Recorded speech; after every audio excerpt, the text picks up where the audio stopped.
check this out. This dropped today. Exxon's plan for surging carbon emissions revealed in leaked documents. All right, so Exxon has been planning to increase their carbon dioxide emissions by as much as the output of the entire nation of Greece by 2025. So they haven't been. Now, other oil companies are giving lip service that they're going to try to divest and invest in more renewable things. Now, can you take it seriously? Probably not. But Exxon is straight up has a plan. Here's their own assessment of its 210 billion investment strategy shows yearly emissions rising 17% by 2025. The entirety of the nation of Greece, they plan to increase emissions by that much by 2025. Why? Because that helps out the profits, baby. Wow. They don't get. And by the way, which company was caught stifling or hiding rather research about climate change going as far back as the 70s, saying, hey, the climate's changing and we have something to do with it. We got to figure this out. Exxon. Right. Exxon stamped that shit out. Their scientists were finding out, hey, the climate's whack. We got to do something. The stuff we're doing is not good. In the 70s, they were noticing that kind of stuff. Yeah. Exxon put a lid on it. They were like, shut up. And we're going to fund these other scientists to say that there's no big deal, to say that there's nothing to worry about. We're going to buy these scientists out. And now here you have it. Their leaked documents reveal they want to increase it by 70% by 2025. Not even get. It's almost unfathomable. It's like a supervillain wants to deliberately destroy Earth, and I mean, it's shocking. I can't even. I'm struggling to find the words because it's like we were saying earlier how they spend more money in marketing how green, how they're going green and investing in renewables than they are actually doing it. And behind the scenes, they have this plot, this scheme. And the other thing, why don't we dissolve these a corporate charter isn't like, it's not like something that, it's something that can be dissolved. If this is a corporation that is actively acting in the counter to the interests of life on Earth, wouldn't you put that corporation to death? But dissolve it. Because they're too powerful. They're too powerful, and they basically have all these ridiculous rights because of our corrupt system. They have unlimited influence in politics. They have all these shields that they're shielded from. Basically, to paraphrase Mitt Romney, corporations are people, my friend. And corporations are people, my friend, when it's convenient for them to be people. But then when it's not convenient, they're not. They have their cake and eat it too. That's right. And this is the only way to really, that's why I have no confidence in the United States' ability to really combat climate change on a federal level. I just don't. I have no confidence.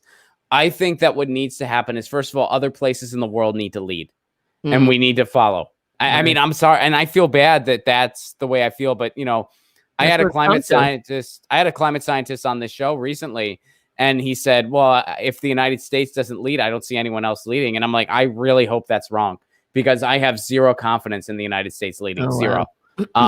I think the only chance is if we localize Green New Deals, but that's not enough. That's not going to be enough. You would need to do that in every nook and cranny in the fucking country for that to make a difference. And so I just don't have very much confidence.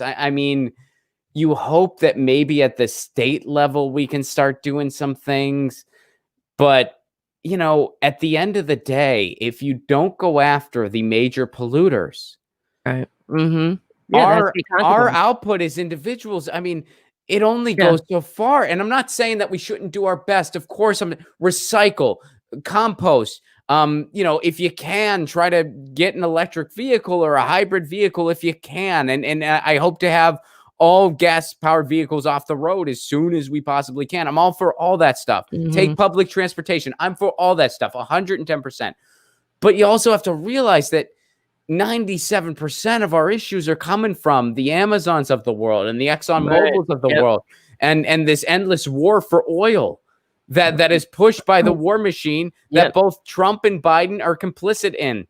Right. You know, and the war machine's not going to change no matter what happens in November. You know, I mean, and if something's not done about that, like, we're not going to lead on climate change. We're just not. No. And the climate's collapsing. My state is on fire. Yep. My state's on fire. I mean, it's just, and yeah, I mean, I'm at the point now where it's like local and looking around the world and hoping other countries lead. That's the only chance. I don't see it happening here. In no other country will you find a politician negating that there, or even well, what's the word? I can't think. What they're what's the word when they denying? That's the word. What the hell is wrong with me? Denying climate change. They no other country. There's no debate. They're not saying, oh well, some people think this and some people think that. Right. But they all agree that there's climate change. They only here in the United States do you have a death cult, which is the Republican Party, saying to the American people, to the dumb dupes that they pretend to represent, telling them that, really killing them, frankly. And that's why they commit malpractice on their people all the time. But that's, you know, besides the point. Well, no, we are, and it goes beyond just, I mean, I think both parties are complicit in it, and it's just like the entire entity of our country. We are a capitalist death cult. That's not an embellishment. That is literally what we are. They are telling people, go to work. We don't care if you die. Go to school. We don't care if you die. Right. They're telling you, we don't care that you're one paycheck away. You're supposed to. And this goes into just as little as our work culture ends up to be a big thing. You're supposed to just give it all to the company. You're one paycheck away from going under. Who gives a shit? Who gives? We don't care. We don't care. You don't see the profits of your own labor. We don't have that here, and it doesn't matter. You're supposed to take the crumbs that you're given and say, well, what more can I do for the company? Because what matters at the end of the day is what the Wall Street execs are getting. And they want that to be the point. They want to take it to the extreme of, it doesn't matter if your planet's going to go away. Well, the planet's not going anywhere. We are. It doesn't matter if you lose your fucking planet. We'll take that too. We'll take that too, because the only thing that matters is the bottom line, what our shareholders get. And it is nothing short of evil. To call it anything but is just, you're just being naive. Well, it's evil. It is a death cult, and that is our country. And it is, and honestly, at the end of the day, it is capitalism. So at the end of the day, whenever someone says they're a capitalist, I know that's what they're really saying. That's what they're really saying. They're saying, die for profits. We don't give a fuck. We don't give a fuck. We don't give a fuck. And this whole, we can't be tweaked. No, it fucking can't. No, it can't. Because the same thing has happened every single time it has been tried. Oh, well, there's other social. Once you have a situation where you don't have profit above all else, you don't have capitalism anymore. And these people, they dilute what it really is, because they think that just because there's a marketplace of goods and services, you have capitalism. That's bullshit. That's not what a marketplace of goods and services, where I can go start a restaurant if I want to, or you can go start a salon if you want to. I mean, whatever, you know, making stuff up, pulling it out of my butt. You go start a cat house or a comedy club. That has nothing to do with capitalism. You don't need capitalism for that to exist. Exactly. And no, it's entrepreneur. That's why I can't stand the average American dotard going around saying, I'm a capitalist.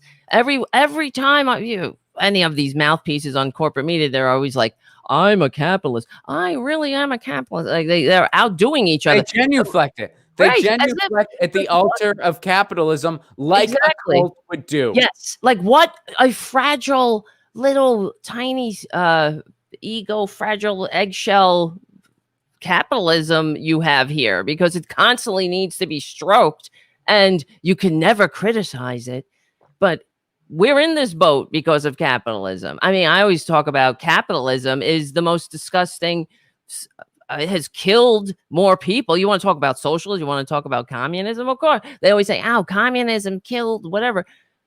What about capitalism?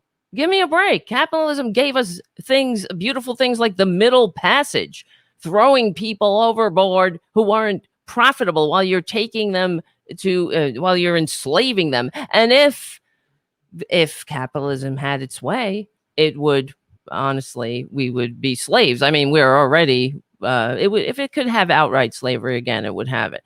And I mean, who knows? So, you never know how it will go. Get your news on with Ron. Don't you want to know what's going on? We're getting our news on today. Get your news on with Ron. Don't you want to know what's going on? We're getting our news on today. Yeah, yeah, yeah. You can tweet me an article at Ron Placone. We'll go through it together and make it our own. Get your news